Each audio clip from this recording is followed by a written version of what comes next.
여호와의 날에 임할 심판은 이 세상 호흡 있는 자, 그 누구도 피할 수 없지요.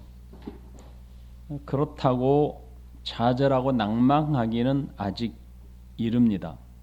왜냐하면 하나님께서 마지막 날에 있을 심판에 대해서 지금 경고하고 있잖아요. 이 경고하고 있다는 것은 돌아올 기회가 있다는 뜻입니다.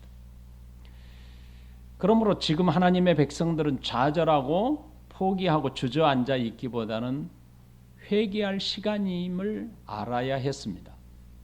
하나님은 요엘 선지자로 하여금 백성들에게 회개할 것을 촉구하게 했어요.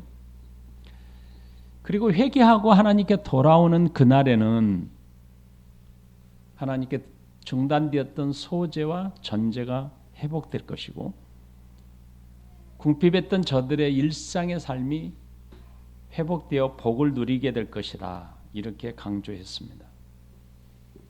하나님께 드리는 예배가 회복된다는 것은 우리가 지금까지 계속 나눴지만 그것은 그들의 삶, 그들의 물질적인 풍요가 회복되었다는 뜻입니다. 그래서 하나님은 15절에서 회개할 대상이 누구인지, 하나님께 회개하고 돌아와야 할 대상이 누구인지를 정확하게 이렇게 말씀하십니다. 15절, 너희는 시온에서 나팔을 불어 거룩한 금식일을 정하고 성회를 소집하라. 우리는 2장 1절에서 하나님이 마지막 날에 있을 재앙에 대해서 준비할 것, 준비하라 하시면서 뭐라고 하셨냐면 시온에서 나팔을 불어라. 그리고 집안에서 모두 다 나와서 모이도록 해라. 이렇게 말씀하십니다. 오늘 또 하나님은 지금이 백성들이 모여야 할 시간이다. 이렇게 강조하십니다. 시온에서 나팔을 불어 거룩한 금식일을 정하고 성회를 소집하라. 이렇게 말씀하시죠. 국가 위기 앞에서 나팔을 불어 전쟁이 일어날 것을 대비하라 라고 2장 1절에서 말씀하셨다면 오늘 15절에서는 성회를 위해서 나팔을 불어 금식을 위해서 모이라고 하신 겁니다.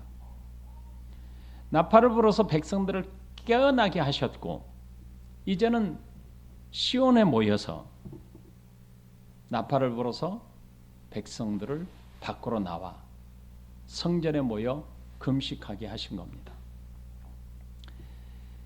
백성들이 모여야 하는 성회는 금식일이었습니다. 그 금식일을 거룩하게 하라고 명하셨습니다. 거룩하게 한다는 이 말은 그날은 함께 모이는 날로 그 어떤 날보다 그들에게 잡혀있는 그 어떤 날보다 금식할 날은 특별한 날로 구별하라는 뜻입니다. 하나님은 이미 국가에 닥칠 큰 전쟁을 위해서 나팔을 불어 깨어나라고 하셨지요. 그런데 이제는 모두가 함께 모여 금식할 날을 정하고 그 날을 다른 날과 구별하여 거룩하게 하라고 하셨습니다. 하나님께서 모두가 함께 모이라고 하신 이유가 있습니다. 그것은 이 공동체는 하나님 나라의 공동체라는 강조입니다. 하나님께 드리는 예배가 중단된 공동체는 무엇을 잃어버렸다고 그랬죠? 하나님 나라의 정체성을 잃어버린 결과라고 그랬죠. 이것은 공동체뿐만 아니라 개인에게도 마찬가지입니다. 그러므로 하나님은 백성들로 하여금 시온, 바로 성전이 있는 시온산의 성전에 나와서 금식일을 정하고 회개하라는 것은 잃어버린 정체성을 회복하라는 뜻입니다. 잃어버린 하나님의 나라의 정체성을 회복하기를 그토록 원하신 겁니다. 공동체가 모여야 하는 성회는 그 어떤 일보다 저들의 삶에서 우선적이었습니다. 그래서 16절에는 이렇게 말씀합니다. 백성을 모아 그 모임을 거룩하게 하고 장로들을 모으며 어린이와 젖먹는 자를 모으며 신랑을 방에서 나오게 하며 신부도 그 방에서 나오게 하고, 이렇게 말합니다. 하나님은 백성들에게 구체적으로 회개할 것을 촉구하십니다. 시온에서 나팔을 불어 금식일을 정하고 그날을 구별하라고 말씀하십니다. 마지막 심판날 이전에 백성들로 하여금 회개하고 하나님의 긍휼과 자비를 구하라고 하셨습니다.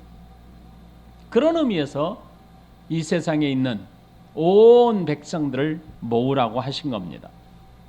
그리고 그 백성들로 하여금 이 거룩한 날, 특별한 날로 구별하라고 하신 겁니다. 우리가 이미 살펴본 대로 장로들은 나이가 많은 연장자들을 가리킵니다.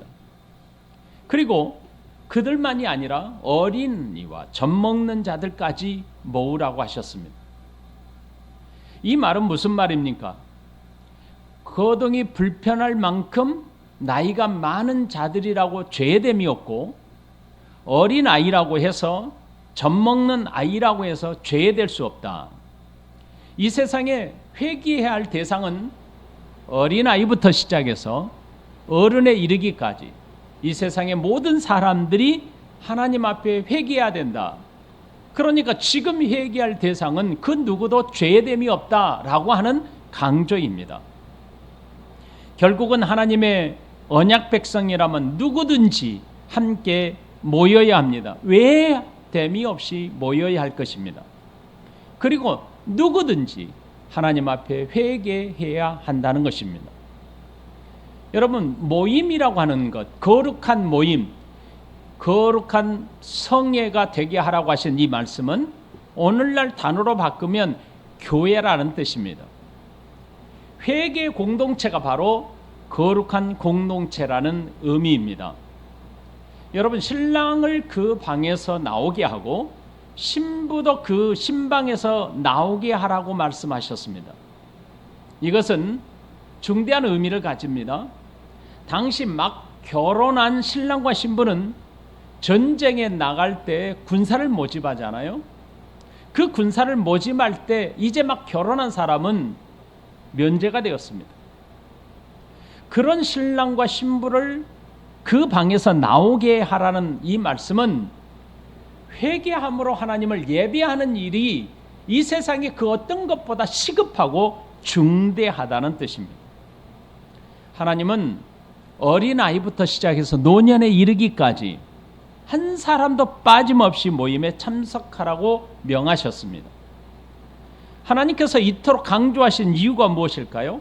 그것은 바로 여호와의 날, 마지막 재앙의 날 앞둔 백성 공동체가 지금 심각한 영적 위기에 처해 있다는 것을 저들로 하여금 깨닫도록 하기 위함입니다. 어떻게 해요? 금식함으로 저들의 영적인 상태가 심각한 위기에 빠져 있다는 것을 깨닫도록 하기 위했던 겁니다. 하나님은 저들의 공동체가 거룩한 백성 공동체로 살기를 원하십니다. 마지막 날에 있을 심판을 면하기를 간절히 원하신 겁니다. 그러므로 마지막 날에 있을 심판, 곧 재앙을 면하는 길은 지금 회개하는 길밖에 없는 것입니다. 하나님께 예배하는 일보다 더 긴급하고 중요한 일은 없게 된 것이죠. 회개함으로 하나님 앞에 모이는 금식일이 내게 주어진 지금의 그 어떤 일보다도 중차대한 일인 겁니다. 하나님께서는 언약 공동체가 하나님 자신이 내리는 채찍에 맞아 심판당하는 것을 원하지 않았습니다. 하나님은 자신의 속성을 계시함으로 백성들에게 수없이 돌아올 것을 외쳤습니다.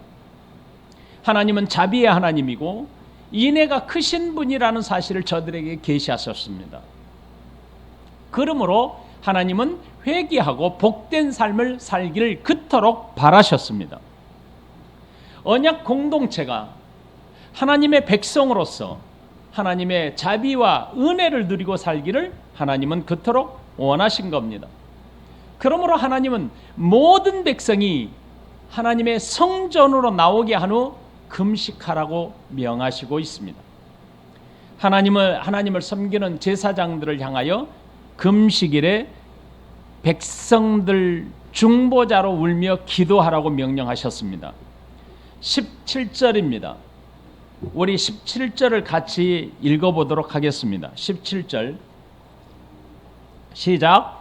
여호와를 섬기는 제사장들은 낭실과 제단 사이에서 울며 이르기를 여호와여 주의 백성을 불쌍히 여기소서 주의 기업을 욕되게 하여 나라들로 그들을 관할하지 못하게 하옵소서 어찌하여 이방인으로 그들의 하나님이 어디 있느냐 말하게 하겠나이까 할지어다. 아멘.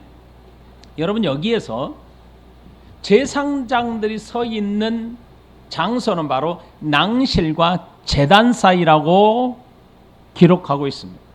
이 말은 낭실은 바로 성소를 가리킵니다. 그리고 제단은 번제단을 가리킵니다.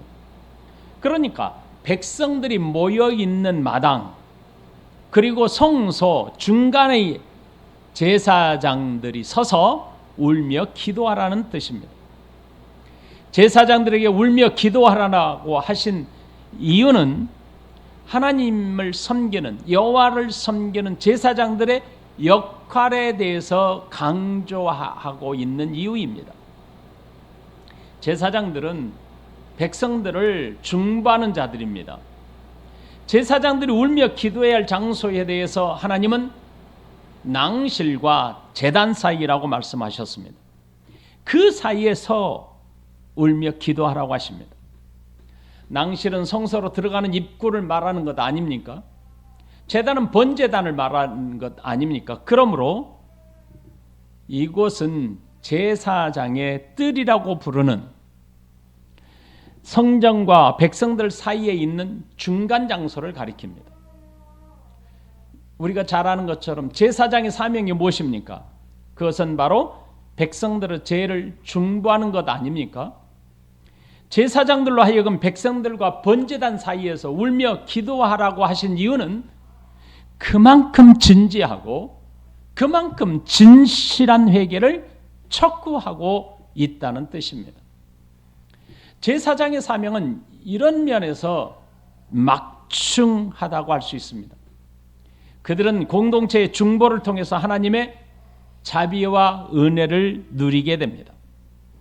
백성들은 진실한 마음으로 하나님께 회개하는 일이 중요하고 제사장은 백성들의 진실한 중보자로서 신실한 마음으로 울며 기도하는 일이 중요했습니다.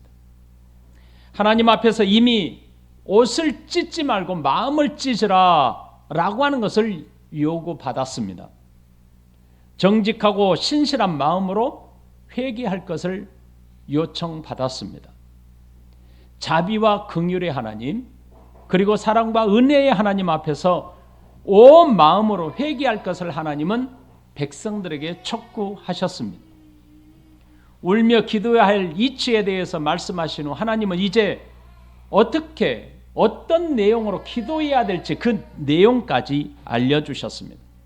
무엇보다도 하나님의 속성을 근거로 하나님의 속성을 의지하여 기도하라고 하십니다. 13절 하반절에서 하나님은 자신의 속성을 계시하십니다. 그는 은혜로우시며 자비로우시며 노하기를 더디하시며 인애가 크시사 뜻을 돌이켜 재앙을 내리지 아니하신다 이렇게 말씀하십니다. 제사장으로 하여금 여호와여 주의 백성을 불쌍히 여기소서라고 기도하라고 하셨습니다. 백성들은 이미 메뚜기 재앙을 반복적으로 겪었습니다. 그런데도 불구하고 저들은 하나님께 돌아올 생각 자체를 하지 않고 있었습니다. 이런 백성들의 태도를 볼 때 하나님의 심판을 받아 마땅한 백성들이었죠. 하지만 하나님은 백성들에게 끊임없이 선지자들을 통하여 돌아와라, 회개할 것을 촉구하고 계신 겁니다. 하나님께서 이토록 백성들에게 돌아오라 라고 요구하시는 그 근거가 무엇입니까? 하나님은 인내 하나님이라는 겁니다. 돌아오면 용서하시겠다는 근거가 무엇입니까? 하나님은 자비롭고 은혜로우신 하나님이라는 뜻입니다. 하나님은 제사장으로 하여금 불쌍히 여기는 하나님께 이렇게 기도하라고 하셨습니다. 여호와여 주의 백성을 불쌍히 여기소서. 이 말은 다시 백성들에게 기회를 허락해 주시기를 기도하라. 내게 기도하라. 나는 긍휼과 은혜의 하나님이다. 나는 자비로운 하나님이다. 그러므로 내게 진실한 마음을 가지고 내게 와서 울며 기도하면 내가 너희에게 다시 기회를 주겠노라 라고 하는 말씀입니다. 그리고 이렇게 말합니다. 주의 기업을 욕되게 하여 나라들로 그들을 관할하지 못하게 하옵소서 라고 기도하라고 하십니다. 여러분, 하나님은 자신의 백성 공동체를 향해 뭐라고 하십니까? 내 기업이라고 말합니다.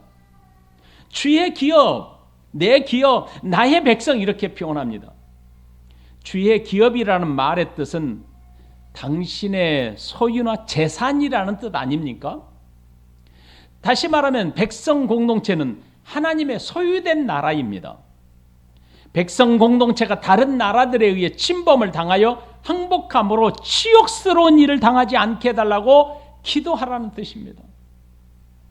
선지자는 하나님의 속성을 근거로 울며 기도해야 했습니다. 그리고 무엇보다도 세상의 주권은 하나님께 있음을 고백하도록 하기 위한 기도입니다. 나 자신의 개인과 공동체, 나라의 역사를 주관하신 분이 누구라고요? 하나님이라고요. 우리의 모든 전 역사를 주관하시는 분은 하나님이 되신다라는 선언입니다. 이것은 모든 주권자는 하나님이시라는 선언의 강조의 의미입니다.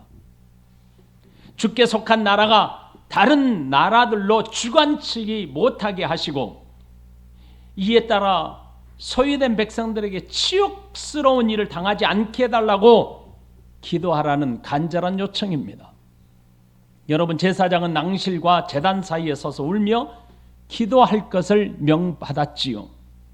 이것은 정확하게 말하면 하나님과 백성들 사이에 서서 중보자로 기도하라는 뜻입니다. 하나님께서 허락하신 백성 공동체는 장차 예수 그리스도를 통해서 세워질 신약 공동체를 예표하는 하나님의 나라입니다. 그러므로 하나님의 나라 공동체, 교회 공동체는 하나님의 긍휼과 자비가 필요합니다. 공동체가 하나님 앞에 서 있는 시온은 아브라함과 이삭과 야곱에게 약속한 언약의 땅이자 하나님이 다스리는 나라입니다. 만일 하나님의 나라의 공동체가 심판당하게 되고 무너진다면 어떻게 됩니까? 이방 나라들에게 조롱거리가 될 것입니다.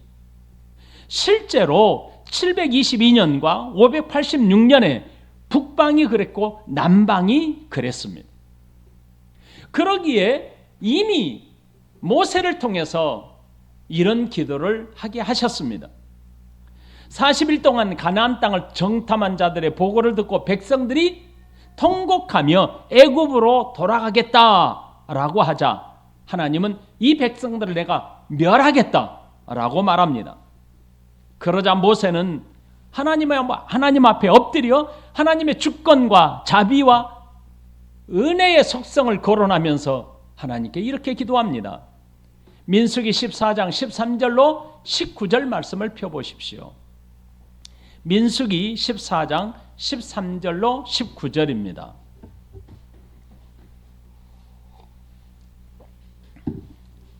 교동하십시다. 13절로 19절 제가 먼저 읽겠습니다.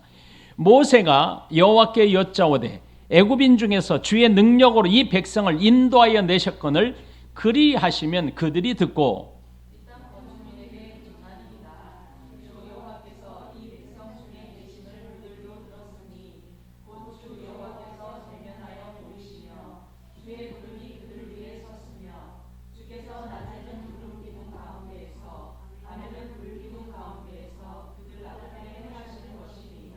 이제 주께서 이 백성을 하나같이 죽이시면 주의 명성을 들은 여러 나라가 말하여 이르기를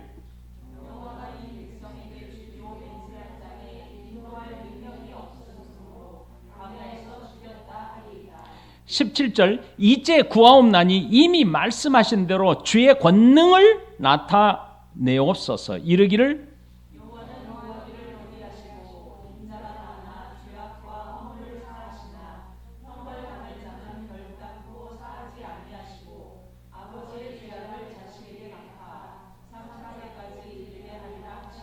같이 읽겠습니다. 구하옵나니 주의 인자의 광대하심을 따라 이 백성의 죄악을 사하시되 애굽에서부터 지금까지 이 백성을 사하신 것 같이 사하시옵소서. 아멘. 모세는 지금 하나님께 기도하는데 막연히 기도한 게 아니지요. 하나님의 속성에 근거해서 하나님은 이런 분이시잖아요. 그러니까 우리가 성경을 읽으면서 하나님을 많이 알아야 돼요. 성경을 통해서 하나님을 많이 알아야 우리가 기도할 근거가 되잖아요. 성경도 모르는 상태에서 하나님께 막연히 기도한다. 이게 있을 수 없어요. 기도는 그렇게 되는 게 아니죠. 그래서 우리 교회의 기도는 성경을 읽은 만큼 기도하라고 그랬죠. 성경을 10분 읽으면 10분 기도하고, 성경을 읽지 않는 사람이 기도한다는 것은 순전하지 못하는 행위입니다. 백성들이 심판을 당하는 것은 하나님의 능력이 부족해서가 아닙니다. 백성들이 하나님의 심판을 당하게 된 이유는 순전히 그들의 죄악 때문입니다. 백성들이 그들의 죄악으로 인해 심판을 당하게 되면 비록 하나님께서 언약한 공동체라 하더라도 멸망을 당하게 됩니다. 하나님의 공동체가 멸망하게 된다면 공동체가 멸망하게 된다고 말씀하신 이유가 무엇입니까? 백성 언약 공동체가 하나님의 채찍에 때려져 멸망당하게 되는 이유는 너희가 멸망당할 그 어떤 것보다 중대하다. 그 어떤 이유보다 중대하다는 뜻 아닙니까?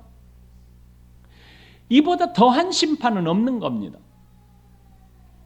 예를 들어서 마지막 예수님이 이 땅에 오셔서 우리의 영원한 심판을 하게 될 텐데 영원한 심판보다 더한 심판이 어디 있습니까? 우리에게. 지옥과 영생을 가르는 심판보다 더 중한 심판이 어디 있냐고요. 이보다 더 큰 죄악은 없다는 뜻 아닙니까? 이런 이유로 인해서 모세도 하나님의 주권과 하나님의 속성인 긍휼과 자비와 은혜에 기대어 기도했던 것입니다. 하나님은 하나님의 속성이 기대어 울며 기도하라고 하신 겁니다. 백성들의 하나님의 심판을 면하지 못한다면 이방인들은 하나님의 백성들을 조롱하며 비웃게 될 것입니다. 그 일은 하나님을 조롱하고 멸시하는 일이 될 것입니다. 그러기에 하나님은 울며 기도할 것을 촉구하신 겁니다.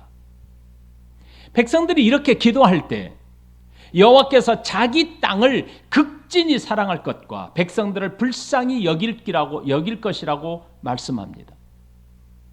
회개하는 백성들을 향해 하나님은 어떤 일을 행하실지를 16절에서 밝히고 있습니다. 18절에서 밝히고 있습니다. 18절 보십시오. 그때 여호와께서 자기의 땅을 극진히 사랑하시어 그의 백성을 불쌍히 여길 것이라. 여러분, 본문에서의 그때는 울며 애통하며 회개하는 때를 가리킵니다. 하나님은 지금이라도 늦지 않았으니 금식일을 선포하고 함께 모여 회개할 것을 촉구하십니다. 하나님은 이미 백성들로 하여금 옷을 찢지 말고 마음을 찢으라고 말씀하셨죠. 진실하고 정직하게 하나님의 말씀 앞에 모여 순종할 것을 명령하셨고 회개할 것을 명령하셨습니다. 그때에 하나님은 놀라운 일을 백성들에게 행할 것이라고 하십니다.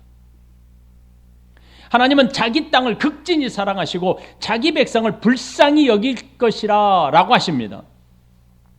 자기 땅을 극진히 사랑하신다는 말에는 이런 뜻이 있습니다. 자신의 자녀가 다른 사람에게 조롱을 당할 때 느끼는 그 마음입니다. 여러분의 자녀가 힘센 사람으로 하여금 조롱을 당할 때 여러분은 어떤 마음을 느끼겠습니까? 충격과 분노, 질투심, 저를 어떻게 보복할까? 이런 마음이 생기지 않겠습니까? 자기 땅을 극진히 사랑한다는 말은 바로 그 마음을 가리킵니다. 하나님께서 회개하는 백성들을 향한 불타는 사랑을 이렇게 표현하신 겁니다. 회개하는 백성들을 뜨거운 마음으로 쓰다듬어 주시는, 그리고 안아주시는 하나님의 마음을 이렇게 표현하신 겁니다. 하나님께서 그들을 불쌍히 여기실 것이라고 하셨습니다. 지금까지 백성들은 회개할 생각이 없었습니다. 하지만 지금이라도 함께 모여 회개하고 돌아온다면 하나님은 우리를 불쌍히 여기시어 받아주시겠다고 하신 겁니다. 하나님은 세 가지 복으로 받아주시되 그것으로 끝남이 아니라 세 가지 복을 약속하십니다. 19절 20절입니다. 여러분, 첫 번째 19절 상말절입니다. 여호와께서 그들에게 응답하여 이르시기를 내가 너희에게 곡식과 새 포도주와 기름을 주리니 너희가 이로 말미암아 흡족하리라. 두 번째 복입니다. 19절 하반절입니다. 내가 다시는 너희가 다른 나라들 가운데서 욕을 당하지 않게 할 것이며, 세 번째 복입니다. 내가 북쪽 군대를 너희에게서 멀리 떠나게 하여 메마르고 적막한 땅으로 쫓아내리니 그 앞에 부대는 동해로 그 뒤에 부대는 서해로 들어갈 것이라. 상한 냄새가 일어나고 악취가 오르리니 이는 큰 일을 행하였음이니라 하시리라. 먼저 첫 번째 응답하시겠다는 말씀입니다. 여기서 응답은 앞에서 이미 그때예라고 하신 말씀과 같은 의미입니다. 하나님께서 진심으로 회개하는 백성들을 어떻게 하시겠다고요?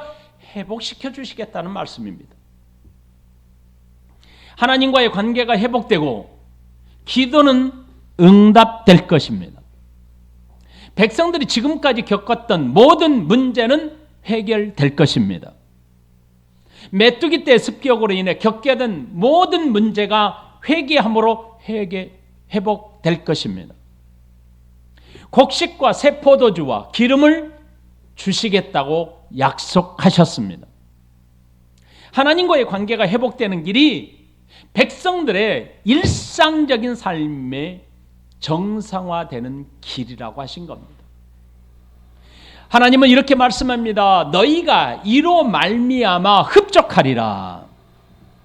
여기서 흡족하리라는 말씀을 비어있는 창고가 추수할 곡식으로 차게 될 것이고 차고 넘치게 될 것이고, 너희가 마시지 못했던 포도주도 이제 풍성하게 마시게 될 것이고, 하나님께 드릴 제물이 부족해서 예배가 중단되었던 너희에게 소제와 전제를 드릴 수 있는 물질이 풍성하게 될 것이다라는 뜻입니다. 여러분, 먹을 것이 없어 굶주리던 백성들에게 풍성함으로 회복될 것이라는 뜻입니다. 하나님의 약속을 늘 경험했던 다윗은 시편 23편 1절에서 이렇게 노래하고 있지 않습니까? 여호와는 나의 목자시니 내게 부족함이 없으리로다. 풍족하다, 흡족하다는 뜻 아닙니까? 그러므로 우리의 풍족함의 근원은 하나님이시니 하나님이 이토록 우리로 하여금 회개하고 돌아오는 자들에게 풍족함으로 복을 주시겠다는 뜻입니다. 두 번째 복입니다. 하나님의 백성답게 살게 하시겠다는 약속입니다. 내가 다시는 너희가 나라들 가운데서 욕을 당하지 않게 할 것이며 라고 하십니다. 메뚜기가 온 땅을 황폐했습니다. 그런 것처럼 마지막 날인 여호와의 날에는 이방인 군대가 백성들의 삶의 터전을 멸망시킬 것입니다. 그러나 하나님께 지금 돌아온다면 하나님은 그 백성 공동체를 지키시고 보존하실 것이라고 하신 겁니다. 하지만 끝끝내 백성들은 돌아오지 않았습니다. 하나님은 남은 자를 제외한 모든 공동체를 흩어버리셨고, 남은 자를 제외한 모든 백성들을 포로로 끌려가게 하셨고, 예루살렘은 황폐케 되었던 것입니다. 여러분, 하나님의 나라의 공동체인 그들은 언약 백성들입니다. 언약함에 따라 주신 땅에서 그들로 하여금 살게 하셨습니다. 하나님은 그런 백성들의 권위와 하나님의 자녀됨의 지위를 어떻게 하시겠다고요? 지켜주시겠다는 겁니다. 구약교회 공동체는 세상 모든 나라의 기준이 되었습니다. 어떤 나라에도 빼앗기지 않을 것이라고 하신 겁니다. 하나님의 소유된 백성이고 나라이기에 지키시고 보존하실 것이라고 말씀하신 겁니다. 저와 여러분들을 향하여 약속하신 말씀입니다. 세 번째 복입니다. 하나님께서 큰 일을 행하실 것이라고 하셨습니다. 하나님은 북쪽 군대를 멀리 떠나게 하실 것이고 메마르고 적막한 땅으로 쫓아내실 것이라고 하십니다. 하나님은 북쪽 군대를 메마르고 적막한 땅으로 쫓아내고 동해와 서해로 들어갈 것이라 라고 말씀하십니다. 그들이 바다에 빠져 죽게 되어 상하게 되고 악취가 오르게 할 것이라고 하십니다. 무엇과 같이요? 메뚜기처럼. 메뚜기를 광야로 쫓아내고 바다에 빠져 죽게 되어 썩은 냄새가 진동하게 되는 것과 같이 너희를 심판의 도구로 삼았던 나라를 그렇게 하시겠다는 겁니다. 여기서 여호와의 날에 북쪽 군대는 하나님의 심판의 도구로 사용될 것입니다. 하지만 하나님께서 백성들을 위해서 쫓아낼 것이고 사방으로 흩어지게 할 것이라고 말씀하고 있지 않습니까? 우리는 믿어야 합니다. 마치 메뚜기가 사방으로 흩어지는 것과 같이 심판의 도구인 북방군대가 흩어질 것입니다. 이렇게 하심은 자신의 백성들을 위해 큰 일을 행하시는 하나님의 의지가 담겨 있는 겁니다. 이제 말씀을 맺겠습니다. 첫 번째, 예배가 중단된 이유는 죄악 때문입니다. 백성들에게 일용할 양식이 없게 된 근본적인 이유는 그들의 죄악에 있습니다. 그들에게 양식이 떨어진 이유는 하나님을 멀리한 이유입니다. 아모스 8장 11절에서 이렇게 말씀하고 있지 않습니까?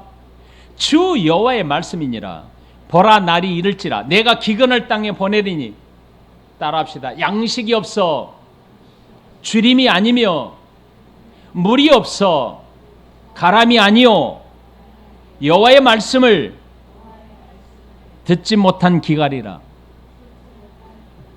여러분, 오늘 내가 예배의 열정이 식어지고 하나님에 대한 간절함이 사라져가고 있다면 내가 지금 하나님의 말씀을 듣지 못하여 내가 기갈에 빠져 있다는 뜻입니다. 이에 따라 나는 기갈에 처해 있는 겁니다. 두 번째, 풍족하고 흡족하게 되게 되는 비결이 있지요. 그것은 내가 노력하거나 내가 그런 능력이 있어서가 아니라고 분명히 밝히고 있습니다. 우리는 하나님의 소유된 나라이고 백성입니다. 그러므로 우리의 풍족함은 하나님의 손에 달려 있습니다. 나는 주의 기업입니다. 나는 주의 소유입니다. 그러므로 주께서 나를 주관하십니다. 그리고 우리 하나님은 우리로 풍족하게 살기를 원하고 계십니다. 하나님의 속성을 생각해 보십시오. 인내하시는 하나님, 은혜로우신 하나님, 자비와 긍휼의 하나님, 용서하시는 하나님 아니십니까? 여호와께서는 자기 땅을 극진히 사랑하실 것이라고 말씀하십니다. 그의 백성을 불쌍히 여길 것이라고 말씀하십니다. 새 포도주와 곡식으로 풍성케 하실 것이라고 말씀하십니다. 그 결과 우리로 어떻게 하신다고요? 흡족하게 하실 것이라고 하셨습니다. 그 어느 누구에게도 우리로 하여금 업신여김을 받지 못하게 하겠다 하셨습니다. 우리로 자신의 소유된 백성, 자신의 자녀의 지위를 잃어버리지 않게 하시겠다는 겁니다. 우리는 왕같은 제사장입니다. 그의 소유된 나라입니다. 세 번째입니다. 이 모든 약속은 하나님께서 행하시는 큰 일입니다. 하나님의 주권을 인정한다면 우리는 하나님께 반드시 돌아가야 합니다. 궁핍과 결핍으로부터 해결은 하나님께 나아가 회개하는 일입니다. 금식일을 정하고 회개하는 일입니다. 하나님께서 행하시는 큰 일을 보는 자는 하나님께 돌아오는 자입니다. 전심으로 회개하고 하나님께 나아가는 자에게 행하시는 하나님의 큰 일을 그는 반드시 보게 될 것입니다. 하나님은 돌아오는 자에게 흡족한 복을 누리는 은혜를 행하실 것입니다. 반드시 그렇게 하실 것입니다. 하나님께 돌아와 믿음으로 사시기를 바랍니다. 우리 교회 공동체가 하나님께서 행하시는 큰 일을 경험하는 은혜의 한 해가 되었으면 좋겠습니다. 우리 대한민국이 하나님의 큰 일을 통해 회복하는 은혜, 평강의 하나님의 은혜가 있길 우리 모두와 함께 기도하시기를 바랍니다. 우리 함께 기도하십시다.